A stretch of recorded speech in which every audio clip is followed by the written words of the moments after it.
যেখানে হিরে কাঁচ হিসেবে বিকোয়, সেখানে আলো ছড়ানো শুধুই বোকামি।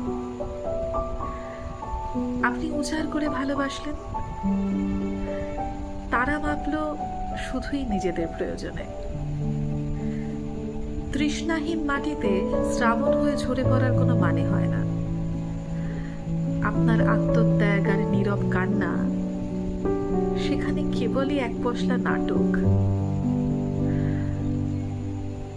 মরুভূমিতে চন্দনের সুবাস ছড়ানো বৃথা, সেখানে কাটা গুলমেরই জয়গান। গুটিয়ে নিন নিজেকে। ভুল পাত্রে আপনি অমূল্য হলেও আপনার দাম আসলে শূন্য। আজমল হোসাইন অপূর্বর আপনার দাম আসলে শূন্য। আজ আপনাদের জন্য।